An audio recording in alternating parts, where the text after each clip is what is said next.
ಕನ್ನಡ ಚಿತ್ರರಂಗಕ್ಕೆ ಮತ್ತೊಂದು ಆಘಾತ ಉಂಟಾಗಿದೆ. ಕನ್ನಡದ ಯುವನಟ ಸಂತೋಷ್ ಬಾಲರಾಜ್ ಇಹಲು ಕಾದಿರಿಸಿದ್ದಾರೆ.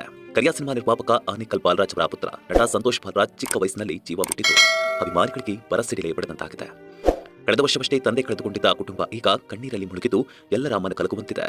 ಕಳೆದ ಕೆಲ ದಿನಗಳಿಂದ ಸಂತೋಷ್ ಬಾಲರಾಜ್ ಅನಾರೋಗ್ಯದಿಂದ ಬಳಲುತ್ತಿದ್ದರು. ಜಾಂಡೀಸ್ ಕಾರಣದಿಂದಾಗಿ ಬನಶಂಕರಿಯ ಸಾಗರ್ ಅಪೋಲೋ ಆಸ್ಪತ್ರೆಯಲ್ಲಿ ಚಿಕಿತ್ಸೆ ಪಡೆಯುತ್ತಿದ್ದರು.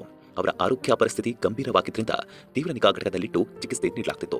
ಆದರೆ ಚಿಕಿತ್ಸೆಗೆ ಸ್ಪಂದಿಸದೆ ಸಂತೋಷ್ ಬಾಲರಾಜ್ ನಿಧನ ಹೊಂದಿದ್ದಾರೆ. ಸಂತೋಷ್ಗೆ ಬಂದಿದ್ದ ಜಾಂಡೀಸ್ ಕಾಯಿಲೆ ಅವರ ದೇಹವನ್ನೆಲ್ಲ ಆವರಿಸಿತ್ತು. ಕಳೆದ 2 ದಿನಗಳಿಂದಲೂ ಅವರಿಗೆ ಕೃತಕ ಉಸಿರಾಟದ ವ್ಯವಸ್ಥೆ ಮಾಡಲಾಗಿತ್ತು. ಯಕೃತ್ತು ಮತ್ತು ಕಿಡ್ನಿಯ ಸಮಸ್ಯೆಯಿಂದಾಗಿ ಅವರಿಗೆ ಜಾಂಡೀಸ್ ತಗುಲಿತು. ಈ ಮೊದಲು ಸಹ ಸಂತೋಷ್ ಬಾಲರಾಜ್ ಅವರು ಜಾಂಡೀಸ್ನಿಂದ ಬಳಲಿದ್ರು. ಆದರೆ ಈ ಬಾರಿ ಪರಿಸ್ಥಿತಿ ಕೈಮೀರಿ ಹೋಗಿದ್ದು 38 ವರ್ಷಕ್ಕೆ ಕುಟುಂಬಸ್ಥರನ್ನೆಲ್ಲ ಬಿಟ್ಟು ಭಾರತೂರಿಗೆ ಸಂತೋಷ್ ಪಯಣಿಸಿದ್ದಾರೆ.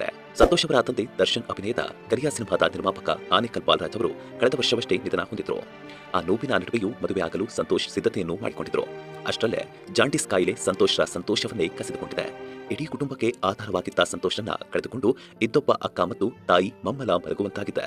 ಇನ್ನು ಸಂತೋಷ್ ಬಾಲರಾಜ್ ಕನ್ನಡದ ಹಲವು ಸಿನಿಮಾಗಳಲ್ಲಿ ನಟಿಸಿ ಅಭಿಮಾನಿಗಳ ಎದೆಯಲ್ಲಿ ಕಿಚ್ಚು ಹಚ್ಚಿದ್ರು. ಕೆಂಪ ಸಿನಿಮಾ ಮೂಲಕ ಕನ್ನಡ ಚಿತ್ರರಂಗಕ್ಕೆ ಪ್ರವೇಶಿಸಿದ ಸಂತೋಷ್ ಕರಿಯಾಟು, ಜನ್ಮ ಮತ್ತು ಗಣಪ ಸಿನಿಮಾಗಳಲ್ಲಿ ಬಣ್ಣ ಹಚ್ಚಿದ್ರು.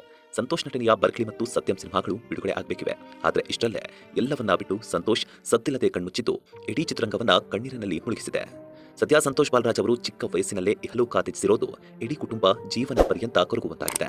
ಚಿತ್ರರಂಗದ ಕಲಾವಿದರು, ಅಭಿಮಾನಿಗಳು ಯುವ ನಟನ ಅಗಲಿಕೆಗೆ ಕಂಬನಿ ಮಿಡಿಯುತ್ತಿದ್ದಾರೆ.